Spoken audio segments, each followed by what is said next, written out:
I am so thankful that I was participating in a manga challenge last month because y'all, my TBR, my physical TBR pile, it shrunk and I am one happy reader.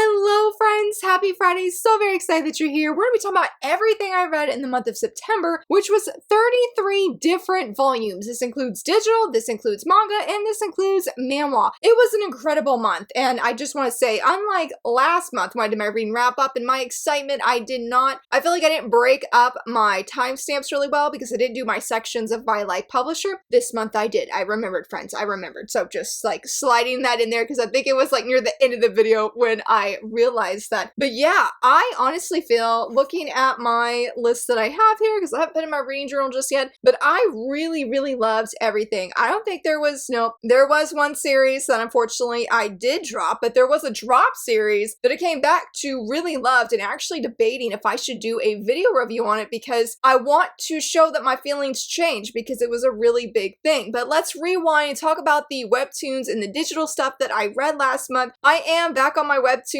game, thankfully. I am reading The Remarried Empress. I read chapters 224 to 227. Can't say much because we are in deep in this series, but I will just say there was a plot twist that left my jaw on the floor, so to speak. I was shocked. I didn't know what was going to happen, and I still don't know what's going to happen. Like, things just keep coming out. The story continues to be engaging, and I just don't really know where it's going to go. I thought maybe it was ending soon, but then we got this plot twist. I'm like, well, there's no way it can end right now. Hopefully for a side couple, or not a couple, they're not actually together, two side characters I'm shipping as a couple, hopefully things will work out because there was one chapter that just left me so heartbroken, and I'm like, no, creator, you did not have to do that, but they did it, and you know, hopefully things will be okay when we see them again. I also am reading Not Your Typical Reincarnation Story. Right now we're doing the side stories, or side story, and I read chapters 107 and 110. Again, another one I can't really say anything about because this is like post-story, though I don't know how to feel about this one. Like, not because it was bad, not because it was bad, but because it's just like, I really don't know if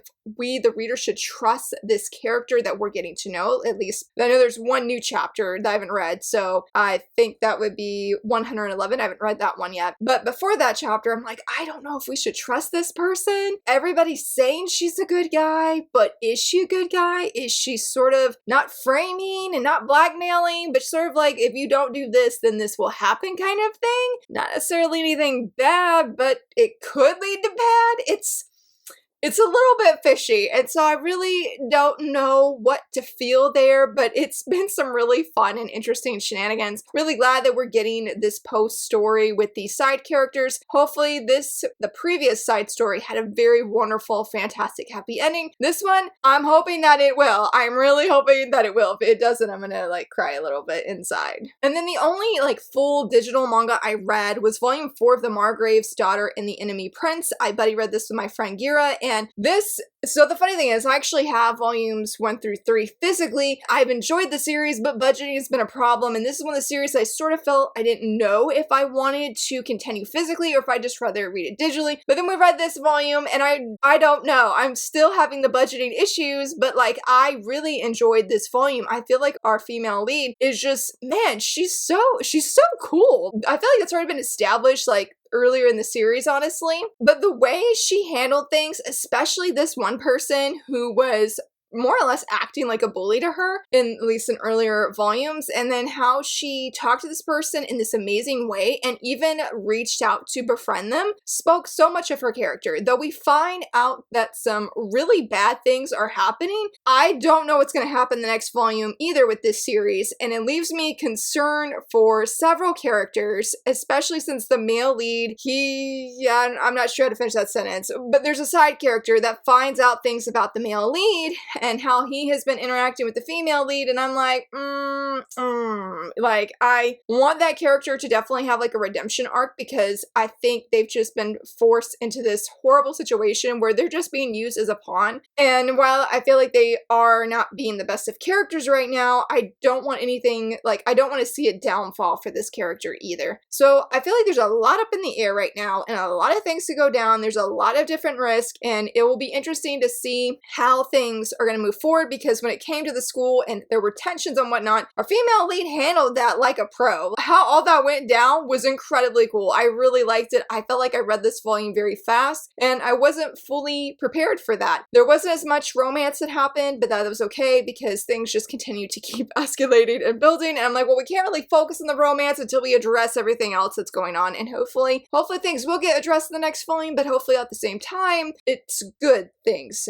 I'm a little scared there, but I hope it's good things. I really do. Yeah, so that was all of the digital things I read. Let's go into some of the Shojo Beat and Viz volumes I read. I read volume, where is the number on this volume? Volume 23 of Queen's Quality. I didn't expect to sob. I cried at my kitchen table at the end of this volume. I was trying to flip through it since this was one of the titles I read earlier this month and trying to do a refresher, and I said, Laura, don't you get to the end because you know you will cry. I feel like I will still cry at the beginning of the next volume. It was very emotional, very impactful, and while these secrets have all come out, like, I feel like the previous arc has wrapped up. Fumi is finding out things. She knows a bunch of things now. There has been a thing that has happened that's really good for Fumi, to keep that spoiler free, and now she is facing the baddie, and it's like, okay, we're about to be in the ultimate showdown. Like, we had a showdown here. It didn't go through exactly, which I think was a good thing. I love what Kitaro did to say, hey, we need to sort of like pause this, so to speak, and we need to do this other thing that's more pressing because your time is limited. And that's what led to all of the crying that happened at the end. It wasn't necessarily like bad. It was very bittersweet, very bittersweet. So I think in the next volume, I think there's going to be preparation going in and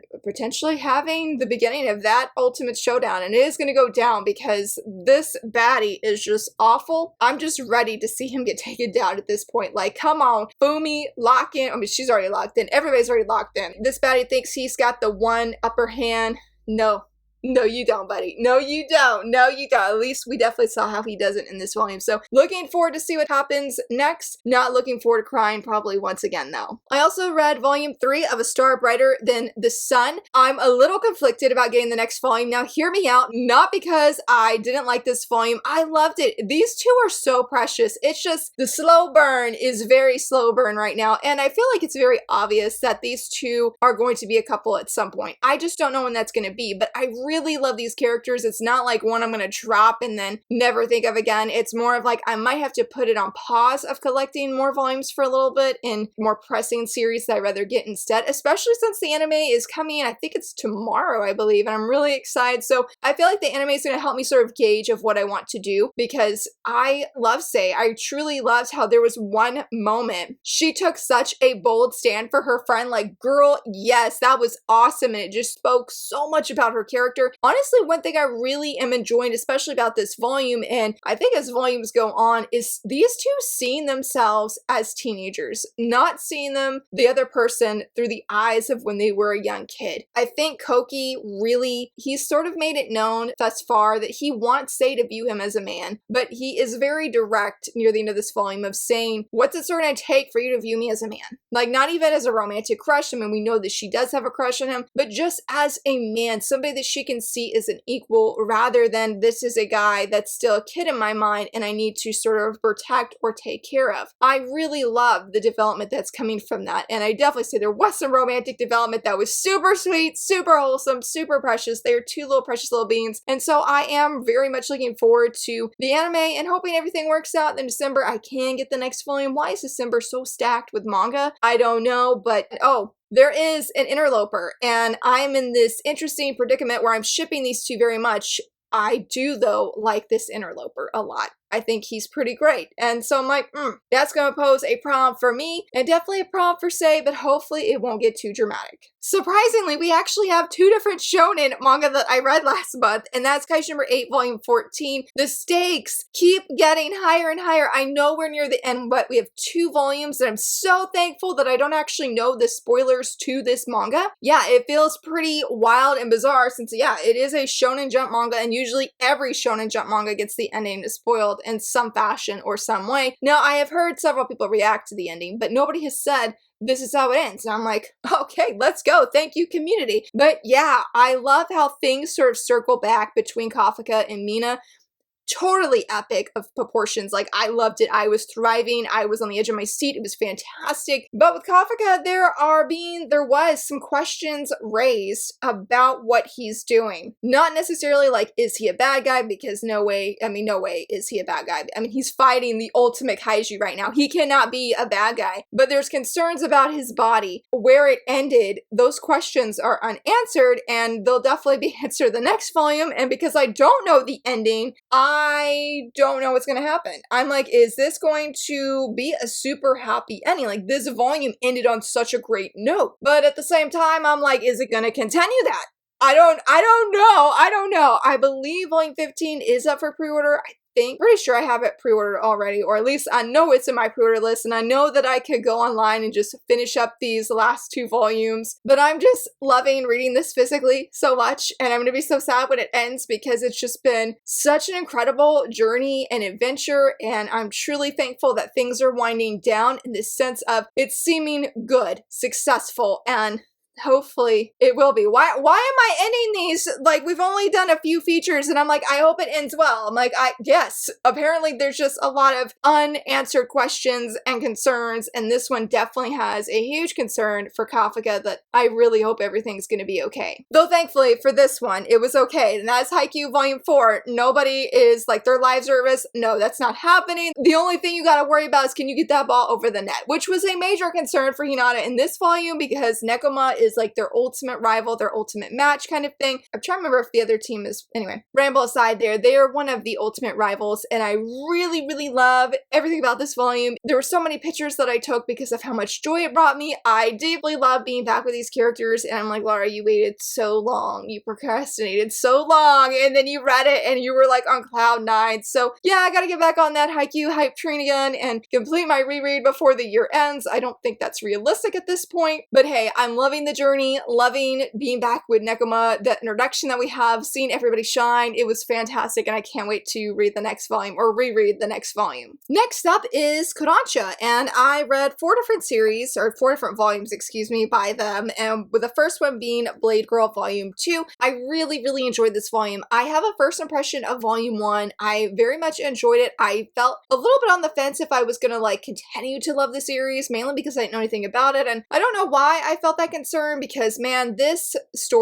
volume, excuse me, was very emotional in the sense of, I feel like it took a direction I wasn't expecting. I never anticipated that our female lead of how she would grow as a runner and as a person would involve her really, I mean, she's already put herself out there, because at the beginning she was very anxious to even walk and didn't have that excitement, and now she's full on running. And so when she decides to go visit a public school, I think it's her public school, but a public school track meet of sorts, and expresses interest of joining, I mean, she's really pushing herself. And so I love seeing the development that came from her deciding to just go, of how she made a new friend and how both of these people have pushed themselves moving forward. And it was surprising to see that a character I thought we wouldn't see again actually came back at the end. I don't know what's going to happen there, honestly, not in a bad way or a rude way, but I wasn't excited about that. Like, the shining part of this volume was ultimately our female lead befriending this other person, seeing them both grow as runners, and everything that came from that. That was 10 out of 10. Loved it. Reminded me that sports shoujo manga is just as amazing as shonen sports manga, which I don't know why I'd ever think there was a difference, but I think it's because we get so little of shoujo sports manga in English that I was completely floored to just be so emotionally moved. I think I said in my Goodreads review, I shouldn't have been surprised that I cried. I cried reading Haikyuu, kind of cute. Like, and that's a sports manga. So it was interesting, but I really, really loved it. I'm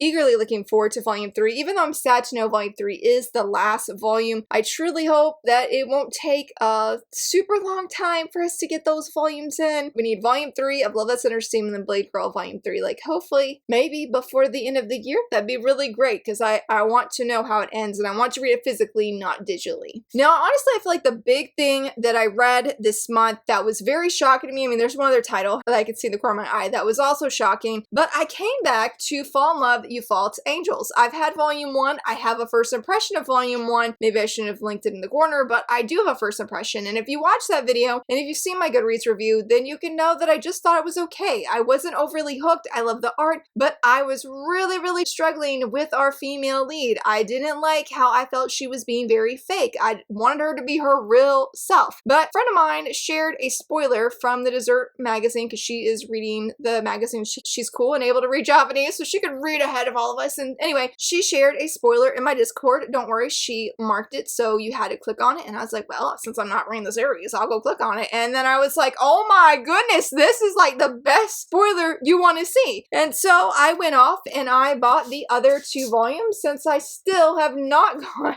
to the used bookstore and sold the stack of manga that I wanted to sell. So that means I still have volume 1. I reread volume 1. And the funny thing I should say too is after I saw that spoiler that she shared, I actually read all of volume 2 online on K-Manga. And that was what pushed me as well to get the physicals. And so I will say when it came to volume 1, it's still my least favorite in the series. I'm not a huge fan of it. I did bump my star rating for it, so I liked it better reading it this time. In volume 2, I felt a little bit conflicted in the beginning. I was like, I'm like, this is okay. I honestly might be in the minority on this, but the interloper that made a scene in this volume, I was like, hello, I am loving the delinquent vibes. And that got me interested. I'm like, I will be here for you if that's just the case. But then we got to the ending and I felt like Otogi's mask was off and she was real and transparent with somebody. I was shook. I was shocked and I said, okay, I'm here. I need to know. And so I read volume 3 this past weekend. This is one of my favorite volumes that I read this month, easily in my top 5. I was blown away by the direction I feel like this series went. I felt it was so earnest and so real, and I'm not saying the other 2 volumes weren't, but seeing the mask off, seeing Otogi as her real self, who is awesome. She's so much cooler than when she's trying to be the heartthrob angel. That might be saying a hot thing right there, but I loved just how real she was. I love how her falling in love was ultimately like her downfall, and I'm here for that downfall. I'm here to see her grow as a heroine who can be real with other people. Now, mainly, she's just been real with Toki here. They're partners in crime, as he says, but then somebody else finds out her secret. And I love that whole conversation. That person was a cutie, and I was like, this is great. Now, that person may be great now. I have no doubts they're going to be an interloper later on, just given how things happen in that conversation that they had. So I have a feeling I may not love that character as much later on, but right now I love them a whole bunch. And so the ending of this was such a cliffhanger, and I'm like, oh my goodness, what is going to happen next? So I loved everything about this volume. I was just so impressed of how my feelings changed so much from volume 1 going into volume 3. Like, the art was great, and just the way these characters are working through their feelings, realizing that getting trapped by love, so to speak, and how it brings out a different side of them. It was fantastic, and I'm truly glad I gave this series a second chance. I feel like this had what I had been hoping for in volume 1, which was originally them just growing as friends. And I feel like that is continuing as them being real. They don't need to just go to Jenny, who is great. He's fantastic. They don't need to just go to his place and then unveil or take off the mask. Like, no, I mean, granted, they still have their other side at school and whatnot where they come across as very perfect, but it's sort of in casual settings, like at the park or in the alleyway, which was a really stressful situation for the characters. So I don't know if that I should count that one, but the park, yes. Genuinely really loved it. And I really loved just seeing Otogi fall in love and be this amazing person that she is and not pretend she gotta be Miss Heartthrob Angel Girl. No, you don't. No, you don't. Let's see the real you back talking people and just having the funniest expressions because of how real it is and how frank, and she is unashamed. And I love that for her. I find that very inspiring about her character. So volume 4 unexpectedly went on to my must pre-order list, and that sort of made some problems because Star Brighter Than the Sun was sort of on like the iffy, and yeah, Fall in Love You False Angel sort of pushed it where I have to get this first before I can get the next volume of A Star Brighter Than the Sun. I'm sorry to those precious little beans. But yeah, I really love this, and I am very much looking forward to seeing what comes next. I didn't expect to get hooked,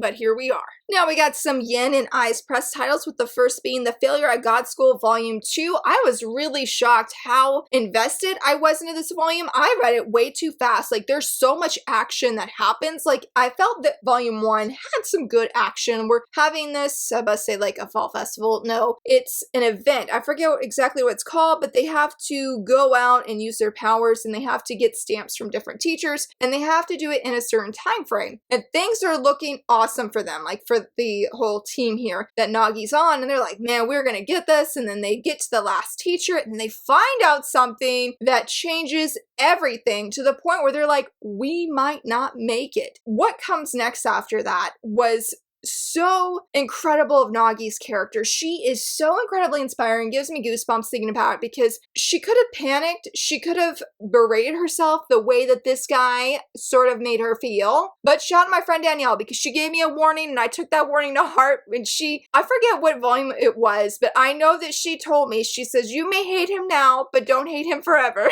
She's like, he's not what you think. Remembering those words, I feel like that was really true of this volume. Now, am I a fan of this guy? No, I'm not, but I'm not in the hater status anymore, okay? So progress is being made for me. Honestly, we don't see a lot of his backstory, but we start seeing why he acts the way he does. And Nagi can relate to certain things he's saying. And when things are on the line, Nagi's the only one not pressuring him to use his magical abilities, which could change everything. And I was truly blown away by that, considering this is the guy that was making you feel like crap just the previous volume because, oh, you don't have magic and everybody does and they're all tired, but here you are full of energy. Like, bro, you need to be quiet. Are you doing anything to help the team right now? But anyway, we digress. We're past that hater status, okay? Seeing even him grow, seeing all of the team grow together was great. And I forget his name, but I'm hesitant to call him the male lead, but this guy, the opening scene was hilarious. And even, I think it was like a bonus chapter at the very end with him. Hilarious again. I am excited to see more of this character. Every time he comes on the page, he's just doesn't make really a reaction. Like, he was sort of panicking actually here. And it even says that he was panicking, but he does not look like he's panicking. And so it made some amusing moments, and I'm glad that he has an eye on Nagi, like not necessarily like in a creepy or romantic way, but sort of like in a senpai way of he's seen, or more actually more of a teacher, it feels like anyway, because of how OP he is, of watching her and seeing what she's gonna do, because he feels like there is something special about her, but nobody really knows what it is. But there was something said, and it was not cool what was said, even if it was the truth, or potentially could be the truth for her. It leaves me fearful for her of what that could mean, but honestly of how she took that information and she didn't dwell on it right then. And I hope that in the future she doesn't, and truly hope that things are on the up and up for her. She is trying so hard and working so hard. And there was a quote that came to mind. I know I wrote it in my Goodreads review, but I don't remember where it was. But she talks about being a seed and how she has choices. She may not feel like she's got choices, but she does. She can choose how she reacts to things, what she's going to do moving forward. Right here, this person's telling her, Nagi-san, right now you're a seed buried in the dirt. Whether you let yourself rot or whether you grow is completely up to you. And I really love how that was just something that Nagi thought about, that she may feel, I have no magical abilities, but yet I'm here at a magical school. She still can do things. She still has choices and options available to her, that she can just give and do the best that she can. And that's exactly what I feel like this volume showed. I'm excited for the next volume and seeing where things go. If it's going to be quite as intense as this, if it's going to have a little bit more romance, I don't know, but it's going to be interesting to see where things go from here. I was so excited to read this. I think I even did a reel about it last month. I read volume 4 of Secrets of the Silent Witch, the manga, and it was so good to be back with Monica. I've just accepted that I'm going to be behind on the anime because I don't want to see major spoilers for the series. I mean, I've seen some minor ones, like I'm fine with that because people were sharing their love for the anime, and I love seeing that in my feed. I love the manga so much, and I love seeing, especially this volume, Monica grow as a heroine. Like, she's been so fearful up to this point and scared to do things and freaking out, but yet there's a scene where she's basically got to level up her ballroom dancing skills because right now she is in danger. I think it was like a failing or not passing this major test kind of thing that she needs to do. When I love when her familiar comes up and, you know, he's willing to practice with her. That scene was great. That scene was great, by the way, but he's willing to practice with her, and he tells her, though, you would have reacted so differently just a few weeks ago compared to how you are now. And she's like, you're right. And she's like, I want to try. She's still scared. She's still afraid, and she still has these freakouts, but yet she's moving forward. And it was so inspiring to see, like, Monica, I'm so proud of you. And meeting these, well, meeting mainly this character, but seeing more of these two characters, as well as a new character that comes on scene, were really, really interesting. I love the whole tea scene, though rewinding before that, we meet the villainous character again, or Monica and her have some tea themselves. I love how she gives Monica the laydown of like, hey, here's how you can go recognize a villainess. Like, that was perfection. That was easily my favorite scene in the manga. It was so good. It was so good. And I love the ballroom. That was, or like the practice dancing, easily like my second favorite scene, but that villainous one was just on point. So definitely continue to enjoy this series. I am heartbroken that it takes so long for us to get new volumes. I think we're on like volume, or in Japan, they're on volume 7. So we're behind by a lot. And I feel like the releases only come out, it feels like once a year for the manga. And I'm like, please, can we get this faster? I need to see Monica continue to thrive, continue to shine in her unique way that she is. I was so excited to have a new volume of my manhwa faves, or my beloveds as I like to call them, and that's volume 4 of My Secretly Hot Husband. We are entering to the arc that, surprisingly, that I forgot is not actually one of my favorite arcs in this series, but this volume has some of my favorite moments in the series, like the kitchen raid. Hello. When they're in disguise, oh yeah, we was here. We was eating it. And I don't know how to say this because it's probably going to sound weird, but we'll just say after the nightmare scene happens and they're comforting one another, oh, that was good. That was good. I said, I love it. And also the big thing with this volume is our leads. I don't know if I should say it because it's a spoiler, but I'll just say things are going to be okay. Things are going to be okay. That's the non-spoiler version. I'm like, yes, we've been waiting for this to happen. So thankfully, then I feel very confident, I know it ends, but I feel very confident that the romance is finally going to be moving forward a little bit, and I loved it. It was so great. Again, not a huge fan of the entering of this new arc because she's got to make a new religion, basically, and I get why she's having to. Like, there is an actual reason. It's not just randomly happening, and I think it was called, like, the Bling Bling Maker or something, or the Bling Bling Religion Maker. Really, like, crazy title. But I just wasn't a huge fan of this arc, but I do love things that are going to be coming out of this because secrets are going to start unfolding. They're going to start coming out, at least for our female lead, who's going to be learning things about Udon, and I am here for that, and I'm very excited to see what comes out of that because I feel like I'm getting to the point, because I read this in such a short amount of time, very sleep deprived, that I'm not fully remembering all of the details, and I'm like, how did we get from like A to B? Like, there's a little little bit of a gap in there, but I know overall I love it, and I definitely give this volume 5 stars because I love these characters so very much and excited to see where things are going to go because I don't fully remember where things go. I know things happen. I know there's going to be a downfall, but I don't fully remember how we get to that point. So I'm excited to see what happens again since I can't remember from the first time I read it. The only other manhwa I read this month was Marriage at Convenience Volume 1, and I honestly wish I could have done a first impression video on this, but I didn't feel that was quite right since I've already read, before reading this, like physically the full volume, and I don't even think it was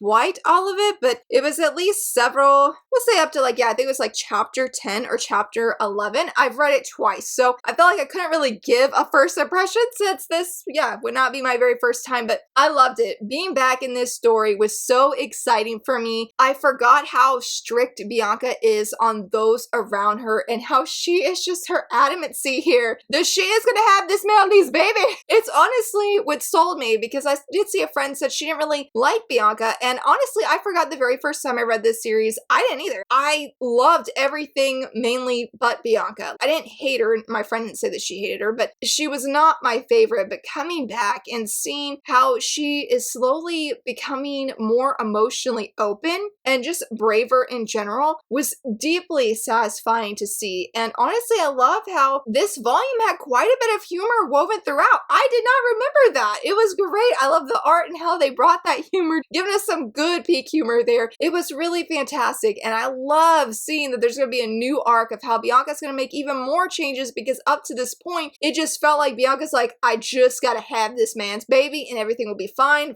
because this is sort of a second chance time loop, because when she dies the first time, she prays and begs God to give her a second chance. She'll make different decisions. Her prayer is answered, and she goes back to when she, between the ages of like 17, 18, I think she's like 17, because she's got like 1 year or something left before she is an adult. So the changes now that she's making outside of that were really interesting and really cool, and how she reacts to different people who are sort of frowned upon because of their skills. She's like, hey, I want to talk to this person, I want to talk to that person, come see me. And that's sort of where the volume ends, on this cliffhanger of where you know changes are going to come, that she is already showing initiative, that the first timeline is going to be null because she's not making the same decisions. Now when it comes to her marriage, that's to be determined, but with everything else, it's been really good, though I'm definitely shipping them because there were one moment that was really swoon-worthy, would have been more swoon-worthy if certain things hadn't happened. And Bianca is very adamant about how she feels, not just about the baby thing, but concerning things involving him that she believes are truths, but he's saying no, that it's not. That's the vague version of it. So I'm definitely eagerly looking forward to volume 2, definitely going to be getting it because I haven't read past volume 1. It will be all fresh content for me, and I don't really know any spoilers about this series, so it makes it even better, and I just cannot wait to see what's going to happen. And then my last read from IZE Press was Honey Lemon Soda Volume 10, which was everything. Really love the romantic development that is taking place. We wrapped up the previous arc, which originally, because of my anger towards this character and what they, or at least what they made happen concerning Uka's feelings, left me frustrated and left me enraged, and I was ready, like, rampage. I'm like, let's take this girl down for what she did. Was really shocked and floored that how I wanted things to happen obviously it didn't happen, because Uka is a sweetheart and she is very caring, very gracious, very forgiving, and very loving. So I feel like that arc wrapped up in the most Uka way, and I realized that my own feelings and emotions were the one driving me to feel enragement. So that was interesting for me to see, but we're sort of getting into this, doesn't really feel like a new arc, but they're on a class trip and things are coming out, and there's this question of, or going back to, of why does Kai love Uka? Are his feelings genuine? And even Uka herself starts wondering, why is he with me? And because her class and other classmates have been so adamant that, well, he saw Uka was being bullied and then he helped her and then he got feelings for her. And Uka starts to believe maybe he's only with her because she was bullied in need of help. Well, I love Kai's reaction. He gets angry. And I appreciate that, and really, I don't want to say enjoyed, but it was so right for him to do that. And I was just like, yes, Get angry, Kai. Get angry, because even I know you're not with her just because of that. And I hate that the classmates, not all of them, not her friends, obviously, but there are classmates who are adamant that's why they're together. I'm like, can you be quiet? You know, usually it's the adults in this series making me angry, but now it's the classmates right now. And so I'm excited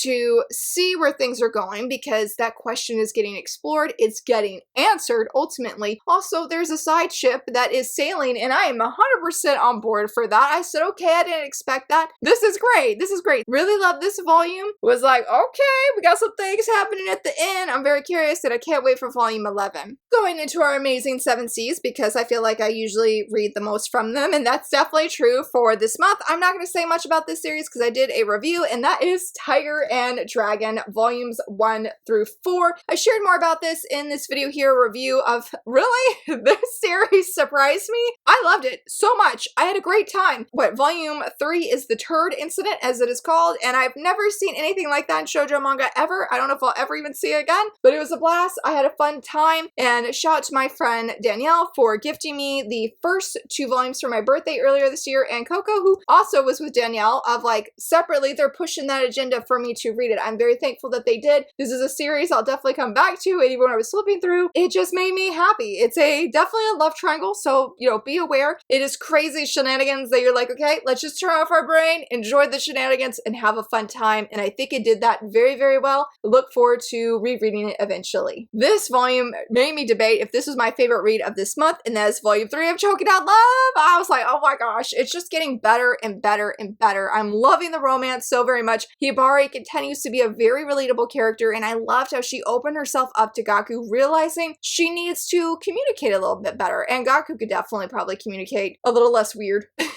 But he is so outright and open with his feelings that it was sort of clashing and causing some tension between them. And Hibari, I loved how she just realized that she's got to use her words, so to speak, and she does. We get some romantic kisses, and it was so cute, and I was just having a great time. I loved it so much. I'm unsure of what else to say. There's one other thing I want to touch on, but I'm like, that's spoilers, so I'll just leave it at that I loved it. The series continues to be amazing. It's shining, and I can't wait for the next one. I was so bummed that this volume ended, and I need to reread the series so I can do a video review on it, hopefully during the 25 days of shoujo manga, because it was so good. And that is Home Sweet Home volume 3. Though I gave this 4 stars instead of 5 because I just loved the first 2 volumes so much. And I would say this is a wonderful ending for this series. It was different than I thought it would be, and I was definitely scared in the beginning when we got some jealousy that's happening. I'm like, oh my gosh. I'm like, okay, I was expecting like a whole bunch of fluff to pursue given things that had happened in the previous volume, and it didn't quite unfold that way. But as I said in my Goodreads review, that I shouldn't worry about what this creator will do, because they have shown time and time again in this series, if there's miscommunication or lack of communication, that it will be cleared up, and it was. And I really love the ending a lot. I just thought, even if I was sort of like, this wasn't quite what I was expecting getting to the end of volume 3, I loved the ending a lot. Like, that last chapter was perfect. It was everything. I think it was a great series. I'm very much glad I gave it a chance. If you're looking for some wholesome, sweet fluff with some good humor, this is one I would highly recommend. Speaking of shenanigans, we have Kyoyo back here in volume, oh my gosh, are we really on seriously volume 11 of The Eccentric Doctor of the Moonflower Kingdom? Didn't even realize we were that deep into this series. Oh my goodness, that's awesome. So I love this volume, though I want to give a heads up that there is one scene near the end that had non-graphic nudity, because I was very shocked, and I was like, oh, okay, didn't expect that. So just as an FYI, if you like to be aware of those things. But I loved this volume as a whole. We're starting a new arc, and I feel like Kyoyo is just growing and maturing as a heroine that I'm completely on board for. Is she still all about that muscle and brawn? Oh yes! And she found herself a sister in the muscle of brawn. And I was like, okay, I'm here for it. I love those shenanigans. That's not something that's going away in this series, which I'm glad. The romance is still not really being a thing, but you can definitely see there's some feelings. I'm like, okay, let's go. Let's explore that, please. At some point, I would love to see it. But right now, things are really intense. And I love how Kyoyo is in the center, basically, of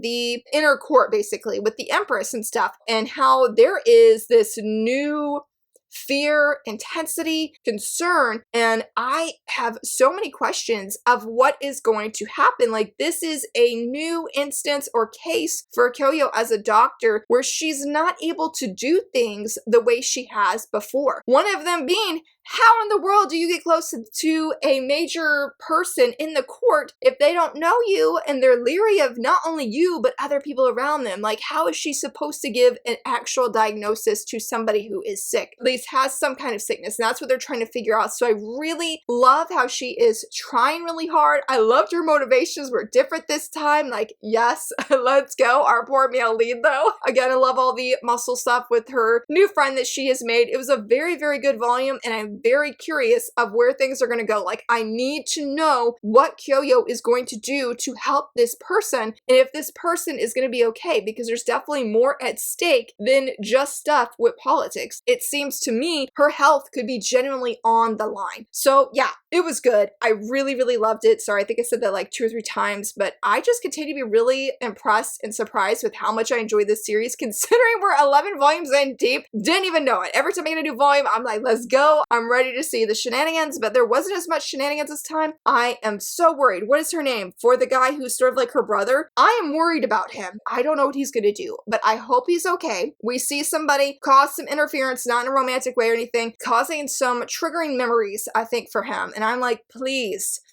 let him be okay, because Kyoyo is growing, and while he's not against that, I don't know what he's gonna do when it comes to his personal identity and the way he views himself. So there's a lot of different things happening. Different stakes are unfolding for every character, but hopefully things will be okay, and hopefully the next volume will release quickly. Now this volume, hands down, was my favorite volume, and that is Diary of a Female Lead Volume 4. This manga, just the same way as Volume 1, which I believe I have a first impression somewhere on this channel, it reminded me why I love shoujo manga so much. I know shoujo is not just romance. I do know that, and I featured, things like Queen's Quality and other series, but this, it hits differently. It is beautiful, impactful, and the art just brings these feelings, these moments of first love in such a compelling way that leaves me squealing on my couch. I have read this, flipped through my favorite parts 2 or 3 times already, and even before filming this video, I was very much squealing. I was smiley, I was giddy, and I was like, I love it so much. I really love the progression of the romance, and I had some delays with this volume of getting it, even though I pre-ordered it, and there were some things that happened, and then when I got it, and I don't know if that's playing sort of a role of like, I was anticipating this so much. There was definitely, if this didn't live up to the hype,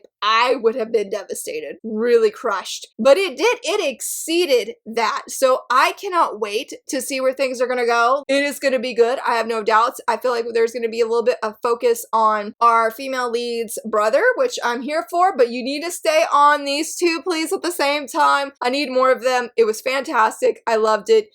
It was everything I've just been hoping for. I continue to want more and see what's going to happen. Now for this last 7 Seas manga, unfortunately this is the series I am dropping, and that is the manga of A Tale of the Secret Saint. And I just couldn't connect to this series quite the way I was hoping. It is not bad by any means. I don't know what I was looking for. I don't really feel like I had any expectations when I came into this. I think some of my issue, I don't even want to call it an issue, I sort of think because, or sort of feel, I guess, when I was really thinking about it, is Fia is younger. Like, there's a lot of guy characters, like adult male cast of characters, and they're all really polite. There's no worries there. But I guess I was sort of put off that I felt like Fia didn't really have any characters that were her age, because my favorite scene, or one of my favorite scenes, it's this girl here. Her name, I believe, is Charlotte. I loved that arc. I loved how she was with somebody who at least was closer age to her and was also another female. Really, really liked that. But when it went on and it went back to like the commanders and things with them, even though they're really funny, like the humor in volume 3 is priceless. Like this guy right here,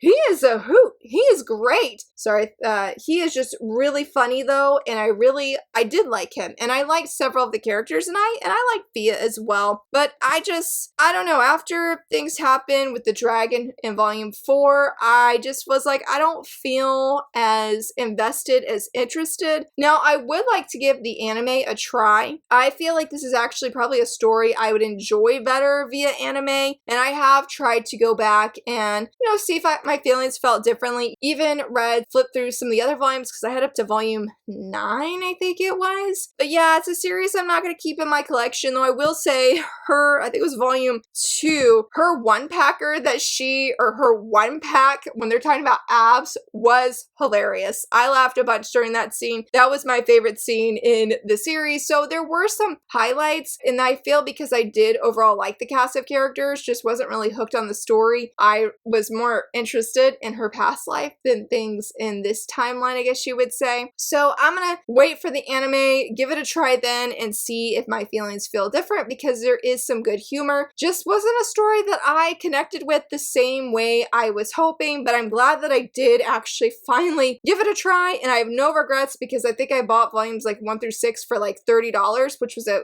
amazing steal, so I don't feel bad about that or anything. I have no regrets in that. I'm just glad that I finally gave this series a try after wanting to try it for several years. Just bummed that I didn't quite connect with it more like I was hoping I would. Thankfully, we're on my last batch of different manga that I read because I feel like my voice is giving out and my camera just said that I had low battery, so hopefully we can get through everything before it ends. I think I have like 5 different titles. Now, before I read Diary of a Female Lead, I felt very confident this was my favorite read, and that is volume 2 of Reincarnate in a Mafia Dating Sim. I don't even know what to say. Like, I was flipping through this volume for this video, and it just takes such an unhinged direction. Like, the end of this volume is a huge cliffhanger, and I was like, girl, like, why are you doing this? I have no words. I have no words. There were so many sweet panels by Leonardo where he has the greatest of smiles. And then I'm like, you doing what you doing at the end of Francesca?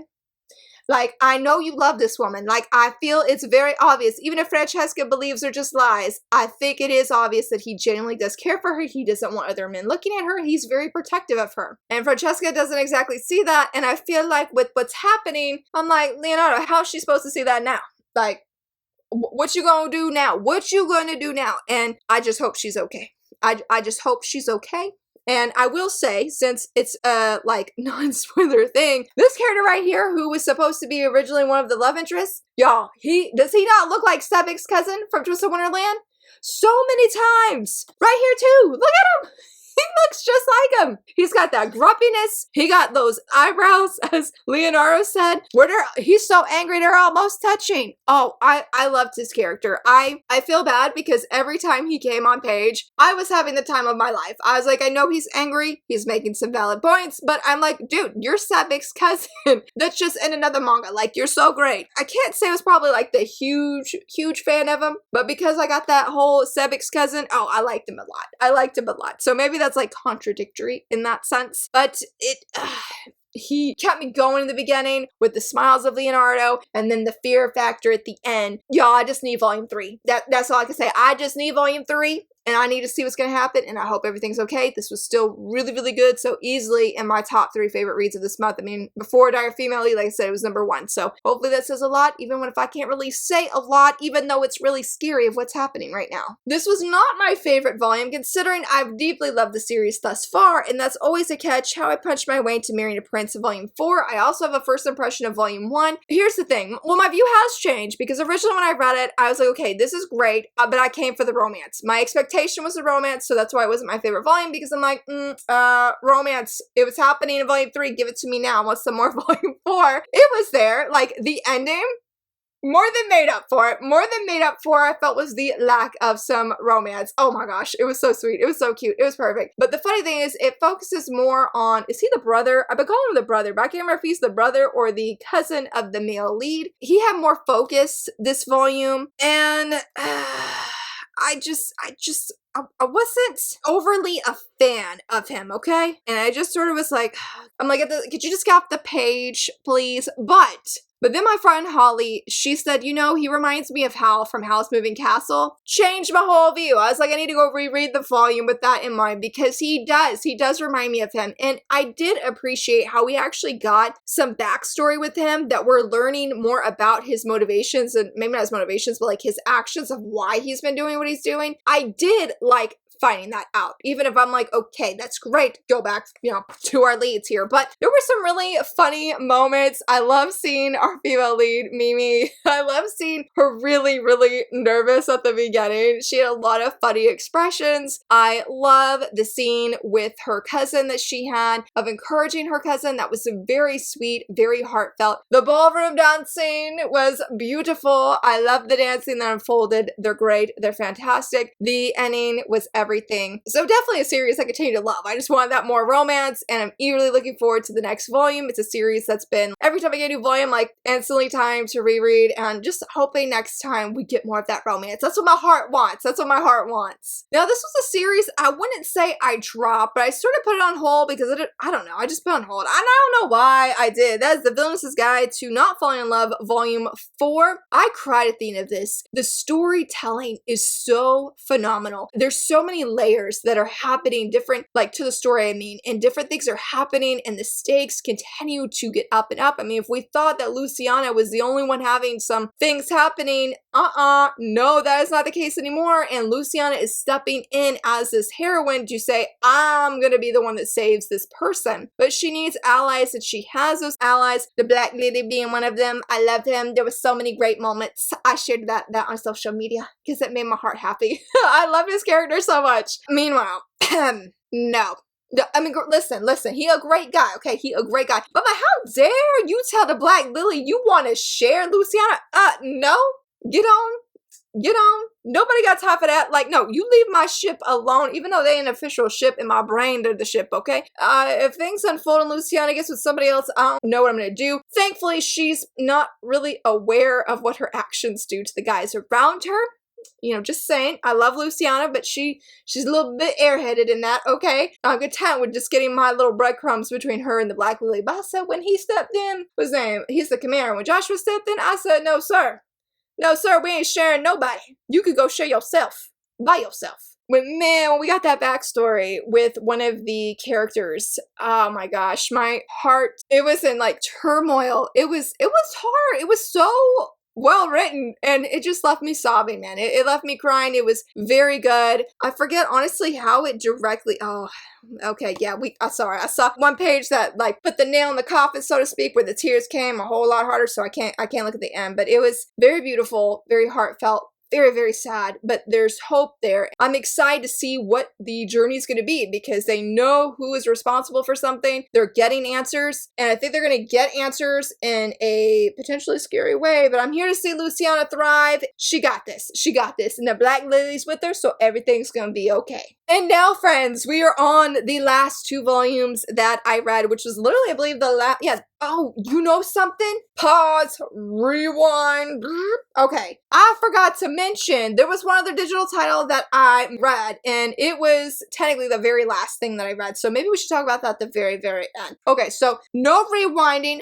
Veil was the last 2 physical things I read. I really don't know what to say about this. It's very slice of life. It reads so much like an art book. It doesn't really have a plot, just you get these brief moments, these brief glimpses. Sorry, my camera's on its last leg here, so I gotta power through. But yeah, so it's a very slice of life. It reads like an art book. I loved it. I still stand behind that this is one of the best josei manga releases gotten this year. I very much loved it. It lifted up my heart, made my day, and just so thankful to finally have these in my hands. It was fantastic. But as I was going to say before, just really fast, I did read one other digital thing, and that was on K-Manga. Blew all my points for First Love, Worst Love. I read chapters 1 through 6. This is getting on my physical license wish list. I had such a great time in chapter 1. I was really uncertain about this guy. I was like, dude, I know you're trying to win this girl back, but it's obvious she don't want you. She trying to live her own life now. You need to like move along, buddy. But then we got to chapter 2. I'm pretty sure that's the scene, or it was either chapter 2 or chapter 3. And he said, hey, let's go on a date and go see the otters. And that, my man, he had me. He won me over as the reader, and I am very earnestly cheering for him to win this girl's heart. And I really love, because in the beginning, he does push those boundaries. I mean, he's not hurting her or anything like that. Like, there were some really odd comments about him. And while I could see some creepy vibes, there were just other things I'm like, are we reading the same thing? I didn't feel like there was any really red flags except for like, dude, just move on already. But this story was so hilarious and so compelling feeling. Like, where does this guy get his confidence from? He is up there when they're talking bad about him and they find out that he didn't like that she got into a school that they were both trying to get into and he felt outdone, and he didn't like feeling that way from anybody, his girlfriend included, because they were dating in middle school, I believe it was. Now they find out that they're next door neighbors and he's wanting to be with her again. When everybody finds out like basically what he did of ghosting her, he's like, okay, well, first off, thank you guys for being obsessed with me. And then second, has anybody here ever had any issues with communicating well? I was there, bro, nobody here is obsessed with you but yourself. And like, he acts like this at so many points in these 6 chapters. I couldn't get enough. I'm like, girl, I need you to fall for him. It was a really funny story. Just a great time. Like, I'm here for the shenanigans. I'm here for the expressions. I'm here to see him woo her over. Like, bro has got this. He's trying, but he's respecting her. Like, when things sort of backfire, he gives her a gift. She starts realizing, oh my gosh, I'm really starting to fall for him. And she does not want that. She's like, no, I'm here for this college life. I'm here to find a new love. And she's like, I'm not going to wear him and I don't want to be around him. And she's like, okay, 2.5 meters away from me. And he's like, what? And she's like, fine, 3 meters away from me. And he does actually listen to her. And I was like, okay. I was like, we seeing some development and growth. I love it very much. I've got to make space on my license wish list because for the physical, because I want this so badly. But yeah, I'm going to stop there. That is all my ramblings. I hope that you enjoyed this very long video. If you're still here, thank you so much for watching. Let me know if I read anything that you did. Is there anything that you want to share? Like, hey, Laura, I read this. I want to tell you about it. Go ahead. I would love to hear. And if you enjoyed this video, please give it a thumbs up and subscribe. And thank you so much for watching. Bye.